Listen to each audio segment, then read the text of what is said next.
तो कहानी की शुरुआत होती है टोक्यो से। हर सुबह की तरह आज भी एक सुबह हुई। अफरा तफरी, काम में जाने की जल्दी, बहुत से लोग तैयार होकर ट्रेन में बैठे अपने काम में जाने के लिए। ट्रेन में हर एक इंसान अपने ही काम में मगन था। एक आदमी पानी पीने के लिए जैसी बोतल खोलता है, लेकिन उसका ढक्कन हाथ से स्लिप हो गया। वो आगे जाते जाते अचानक से ढक्कन गायब हो गया। ढक्कन तो गायब होना था, लेकिन अचानक एक और अजीब काम हुआ।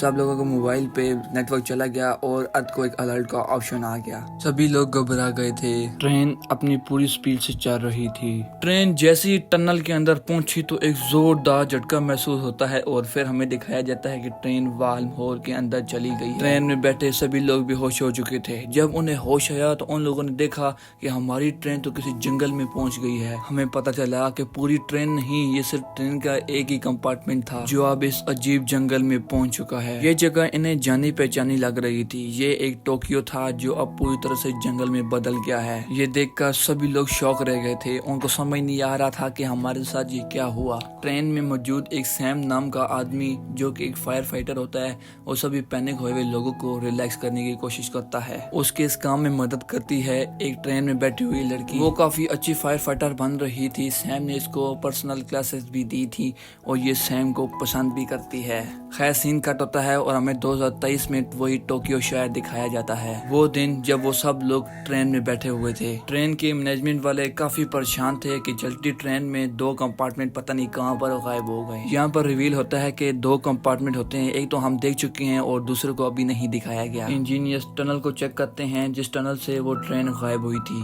दूसरी तरफ हम सैम, यूमी और एक और लड़के को देखते हैं जो कि टनल चेक कर रहे होते हैं। वो ये चेक कर रहे होते हैं कि शायद उन्हें कोई ढूंढते ढूंढते यहाँ पर आया। इनको टनल के दूसरी तरफ रोशनी दिखाई दे रही होती है। दूसरी तरफ इंजीनियर्स को भी टनल की दूसरी तरफ रोशनी दिखाई दे रही होती है। वो समझते हैं कि वो सभी लोग टनल की दूसरी तरफ हैं। शायद सैम को लगा कि जो दूसरी तरफ रोशनी आ रही है, कुछ लोग इनकी मदद करने के लिए आ रहे हैं। दोनों पार्टीज की गलतफहमी थी। सैम जैसे ही आगे जाकर देखता है तो सिर्फ सूरज की रोशनी के अलावा और कुछ भी नहीं होता। दूसरी तरफ इंजीनियर्स के सामने भी दूसरी इंजीनियर्स की टीम थी जो गुमे हुए लोगों को ढूंढ रहे थे। सैम का ग्रुप जो कि टनल के दूसरी तरफ निकल चुका था, वो देखकर परेशान हो जाते हैं कि पूरा टोक्यो शहर तबाह बर्बाद हो गया था और रेगिस्तान में तब्दील हो गया था। ये लोग इन अजीबो गरीब चीजों की वीडियो बना लेते हैं ताकि वो दूसरे पैसेंजर को दिखा सकें। इनकी सोच के मुताबिक जैसे ही वो ये सारी बातें जाकर उनको बताते हैं तो किसी को भी यकीन नहीं आया। किसी ने कहा कि झूठ बोल रहे हैं। जब उन लोगों ने वीडियो देखी तो उनको यकीन आया ये तो सच बोल रहे हैं। किसी को कुछ समझ नहीं आ रहा था। सब लोग सोच रहे थे कि हम यहाँ पर रहेंगे कैसे, जिएंगे कैसे, खाएंगे कैसे, सरवाइव कैसे करेंगे। किसी को कुछ समझ नहीं आ रहा था।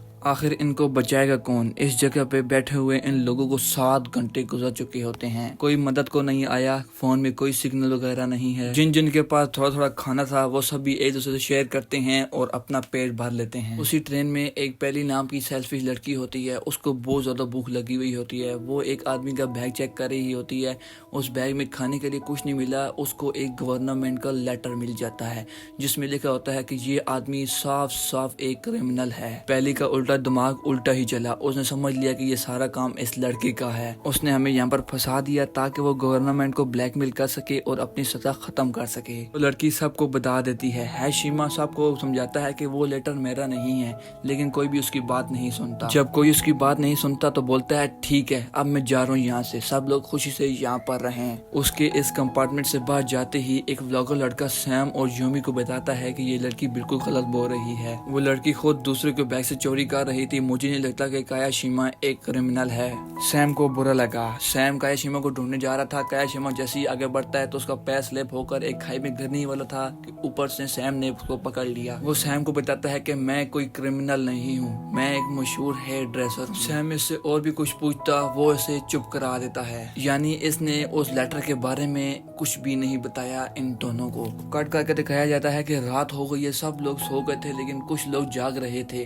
उनकी सोच ही जान नहीं छोड़ रही थी। ऐसे में सुबह हो जाती है। सब लोग बेहाल बैठे थे। सैम सबकी थोड़ी थोड़ी मदद करने की कोशिश करता है और उसके इस एटीट्यूड की वजह से कायाशिमा को गुस्सा आ जाता है कि एक अनजान आदमी इतना अच्छा कैसे बन सकता है। वो इनसे पूछता है कि तुम इन सब की मदद कैसे कर रहे हो, तुम्हारा मसला क्या है। सैम बताता है कि कोई मसला नहीं है, मेरे दिल में एक गिल्ट है जिसे मैं दूर कर रहा हूँ। दरअसल मेरे सबसे अच्छे दोस्त की मेरी गलती की वजह से उसकी टांगे टूट गई। इसी वजह से मैंने अपने आप से वादा कर लिया कि जब जब किसी को भी कभी मेरी जरूरत पड़ेगी तो मैं उसकी मदद करूंगा। सैम की बात सुनकर कायाशिमा को भी अपना भाई याद आ जाता है। जब वो दोनों भाई छोटे थे कितने प्यार से रहते थे एक दूसरे के साथ। बेशक वो गरीब थे लेकिन जान छिड़कता था कायाशिमा अपने भाई के ऊपर। अपने भाई को एक अच्छी लाइफ देने के लिए उसने बहुत मेहनत की और एक मशहूर हेयर ड्रेसर बना। उसने अपने भाई की सारी ख्वाहिशें पूरी कर दी लेकिन वो एक जगह पर मार खा गया। अपने काम की मसरूफियात की वजह से वो अपने भाई को टाइम नहीं दे सका, जिसकी वजह से वो एक क्रिमिनल बन गया। असल में जो लेटर इनको मिला था वो इसके भाई का ही था।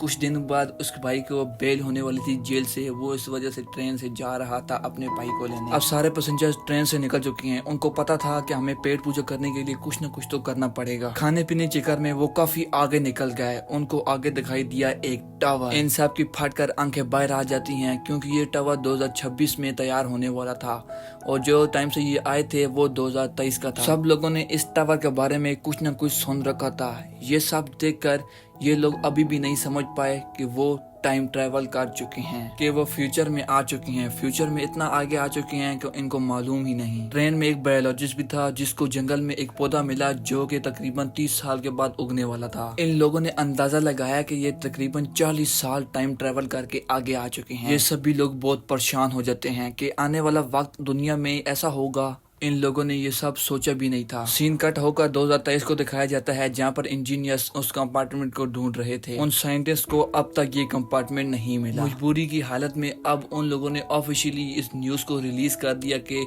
चलती ट्रेन के 2 कंपार्टमेंट्स गायब हो चुके हैं जिसके अंदर तकरीबन 100 से ज्यादा लोग थे। सीन दोबारा फ्यूचर में शिफ्ट होता है जहां पर ये सभी लोग हाल बेहाल थे क्योंकि इनके पास पीने के लिए पानी भी नहीं था। सैम पानी का जुगाड़ करने के लिए एक बड़ी सी पॉलिथीन उठाता है और छत के ऊपर बिछा देता है। तो चलो रात में कोई 2-3 पानी की बूंदी आ जाएंगी, लेकिन उनका ये भी प्लान फेल हो जाता है। सुबह होकर अगला दिन आ गया। बायोलॉजिस्ट इस जंगल की छानबीन करने के लिए जाता है। उसको एक पौधा मिला जो कि काफी नदी के नजदीक ही उगता था। उसको देखकर एक क्लू मिला कि जरूर आसपास कोई चश्मा या नदी है। सैम बोलता है कि असल में यहाँ पर कोई चश्मा या नदी है तो वो उसे ढूंढ कर रहेगा ताकि उसको सभी कंपार्टमेंट वाले लोग पानी पी सकें। सैम, कायाशिमा और यूमी चलते चलते एक बहुत बड़े पहाड़ के पास पहुंचे। पहाड़ है तो पानी भी होगा यानी चश्मा भी होगा। इतने सीधे और इतने ऊंचे पहाड़ पर चढ़ेगा कौन? इस मसले का हल करने के लिए ये सभी लोग मिलकर एक रस्सी बनाते हैं। सैम जो कि फायर फाइटर है वो काफी मुश्किल के बाद पहाड़ पर चढ़ता है तो उससे एक चश्मा नजर आता है।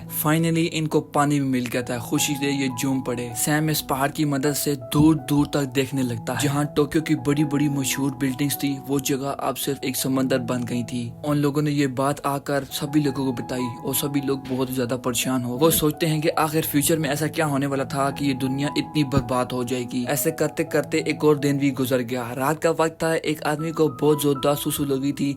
वो सुसु करने के लिए जंगल में गया तो उसको एक आदमी नजर आया। उस आदमी ने इस पर हमला कर दिया लेकिन वो इस हमले से तो बच गया। वो भागकर अपने लोगों को बताता है कि उस पर किसी आदमी ने हमला किया है। किसी को यकीन ही नहीं आ रहा था इसलिए कि वो कई दिनों से छानबीन कर रहे थे। उनको कोई आदमी नजर नहीं आता। खैर देखते देखते बारिश शुरू हो जाती है।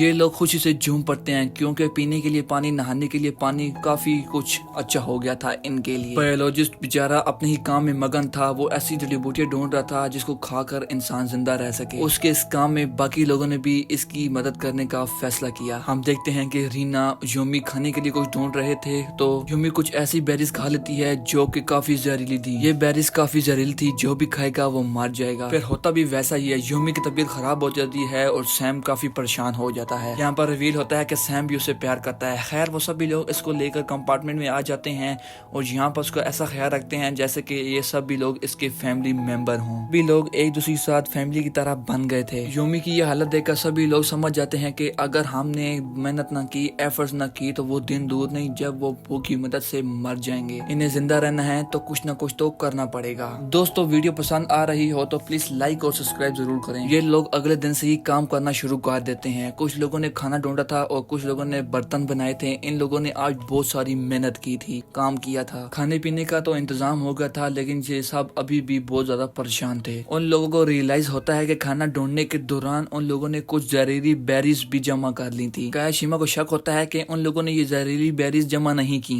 ये जहरीली बेरीज तनाका ने हमारे खाने में मिलाई हैं क्योंकि इसको इन लोगों ने अपार्टमेंट से निकाल दिया था क्योंकि इसने कायाशिमा की सीज़र चुराई थी। सैम पूरी रात उस आदमी को ढूंढता रहा लेकिन उसे तनाका कहीं नहीं मिला, लेकिन उसने कायाशिमा की सीज़र जरूर ढूंढ ली। वो बायोलॉजिस्ट जो कि इनका रोज कोई ना कोई फायदा कर दिया करता था, वो कहता है कि मेरी नॉलेज के मुताबिक जैसा इस जगह का स्ट्रक्चर है, यहाँ पर कोई ना कोई साथ में नदी जरूर जा रही है। साथ वो ये भी बताता है कि अगर नदी गुजर रही होगी तो पानी की सारी जरूरतें पूरी हो जाएंगी और हम मछली भी पकड़ कर खा सकते हैं। ये काफी अच्छा आइडिया था। सभी लोग इस आइडिया पर काम करने के लिए निकल जाते हैं, लेकिन रास्ते में ही बायोलॉजिस्ट को कोई गोली मार देता है। वो लोग फौरन बायोलॉजिस्ट को अपने अपार्टमेंट में ले आते हैं, उसका इलाज करते हैं, लेकिन वो अभी काफी दर्द में था।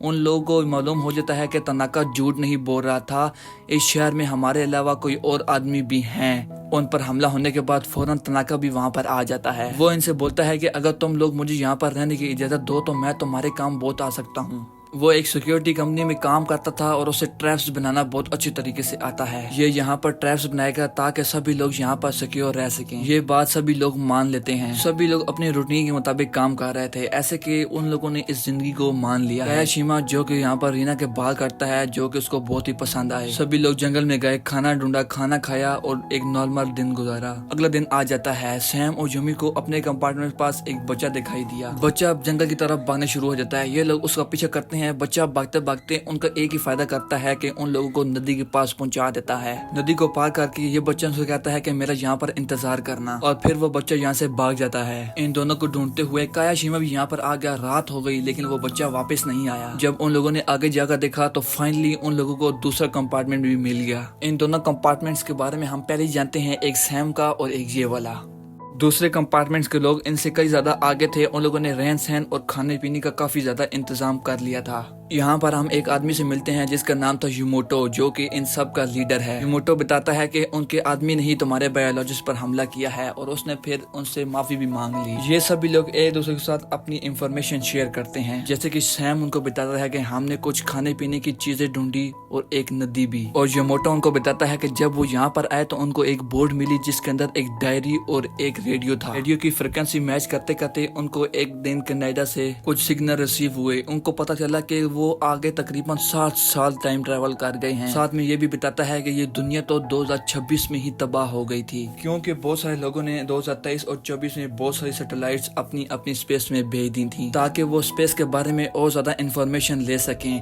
यही सैटेलाइट इस दुनिया को ले गई। जैसी सैटेलाइट एक एस्ट्रॉयड से टकराई तो वो एस्ट्रॉयड आकर जमीन में लगा। वो एस्ट्रॉयड जैसी जमीन से टकराया तो ये दुनिया सारी तबाह हो गई और इसी में सारी दुनिया के इंसान मारे गए। सैम यूमोटो को बोलता है कि वो रेडियो कहाँ है। यूमोटो बोलता है कि रेडियो तो मेरे पास है, लेकिन उस दिन के बाद मुझे कोई सिग्नल नहीं मिले। ये सारी इन्फॉर्मेशन सैम जाकर अपने बाकी साथियों को बताता है। टेंशन ने इनको घेर लिया था कि आखिर ये यहाँ से निकलेंगे कैसे। सब लोग ये बात सुनकर परेशान हो गए थे कि ये लोग फ्यूचर में 60 साल आगे आ चुके थे।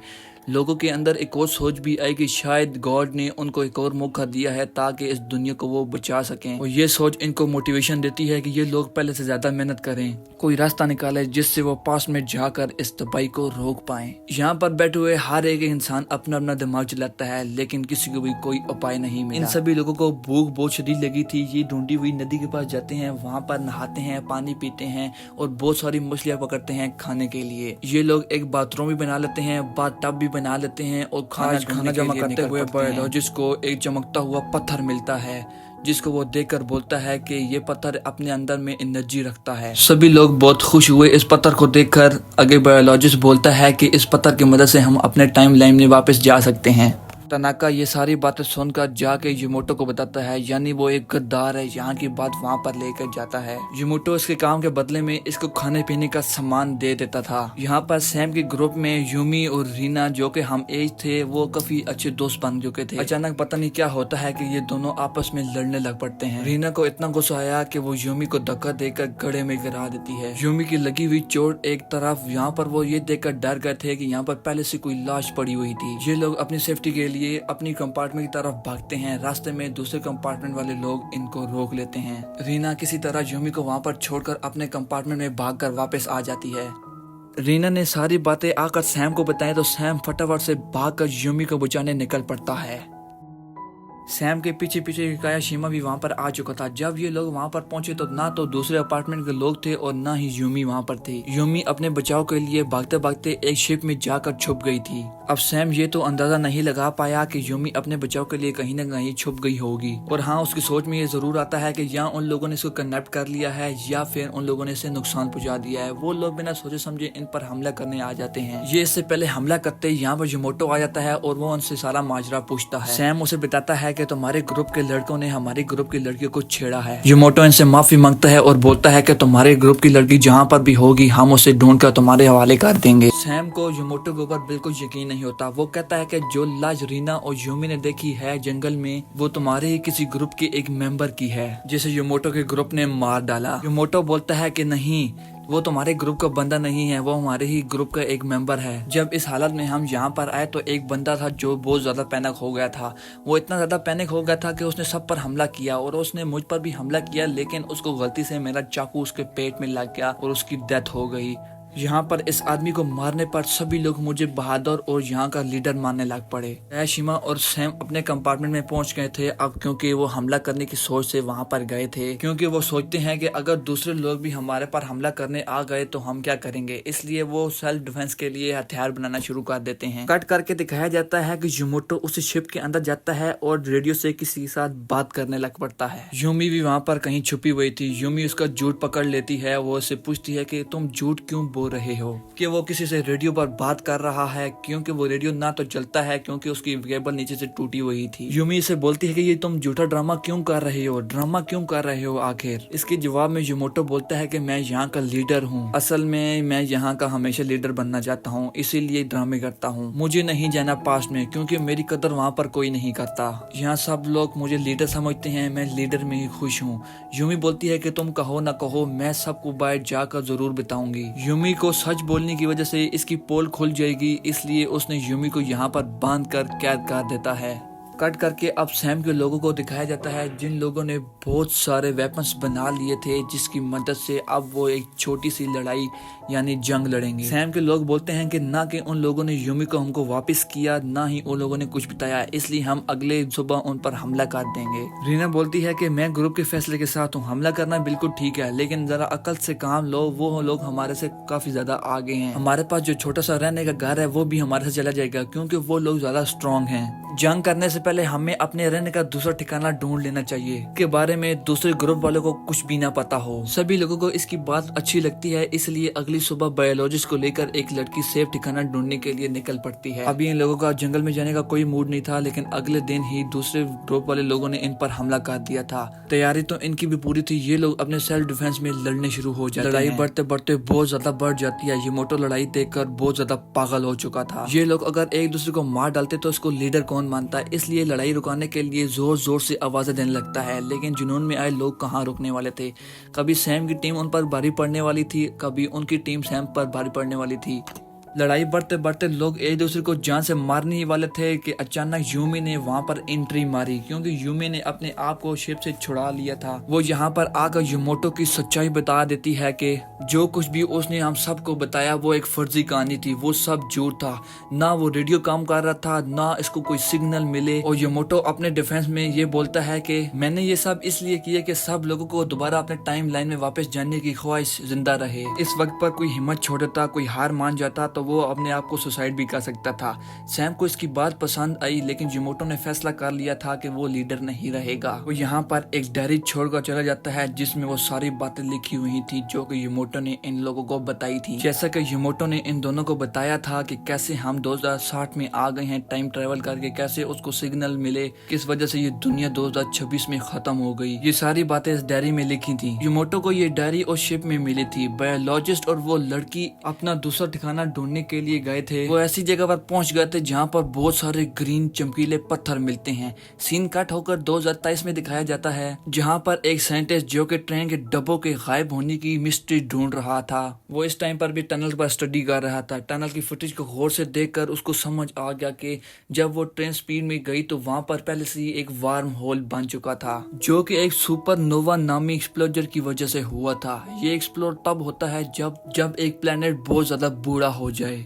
तब उस प्लैनेट के अंदर से बहुत ज्यादा एनर्जी रिलीज होती है, जिसकी वजह से बहुत बड़े बड़े एक्सप्लोजन होते हैं और वार्म होल क्रिएट हो जाते हैं। यानी इस वार्म होल की वजह से 2023 और 2060 की टाइमलाइन आपस में जुड़ गई। यानी इस साइंटिस्ट की मिस्ट्री सॉल्व हो गई, लेकिन सैम और काय की मिस्ट्री सॉल्व होना बाकी है। इनको भी ये सारी बात समझने में बहुत ज्यादा टाइम नहीं लगता। वो डायरी पढ़ने के बाद इनको भी पता चल जाता है सुपरनोवा एक्सप्लोजन के बारे में। वहाँ पर बैठा हुआ साइंस टीचर सबको समझाता है कि ये सुपरनोवा एक्सप्लोजन तब होता है जब कोई प्लेनेट अपनी उम्र क्रॉस कर जाए, यानी बूढ़ा हो जाए। ये सब लोग बातें कर ही रहे होते हैं कि वहाँ पर बहुत ज्यादा तूफान आ जाता है। सभी लोग अपने कंपार्टमेंट में भाग जाते हैं। सभी लोग बहुत ज्यादा डर जाते हैं इस तूफान से। तनाका बोलता है कि मैं इमरजेंसी गेट खोलकर टनल की दूसरी तरफ चला जाऊंगा। तनाका अपना फुल जोर लगाकर इमरजेंसी गेट खोलता है। उनकी आंखें खुली रह जाती हैं। टनल की दूसरी तरफ बहुत बड़ा वार्म होल क्रिएट हो चुका था और वो अपने अंदर हर चीज खींच रहा था। वार्म होल ने तनाका की बनाई हुई छोटी सी डॉल भी अपने अंदर खींच ली थी। अचानक डॉल जैसे ही वार्म होल के अंदर गई तो वार्म होल बंद हो गया।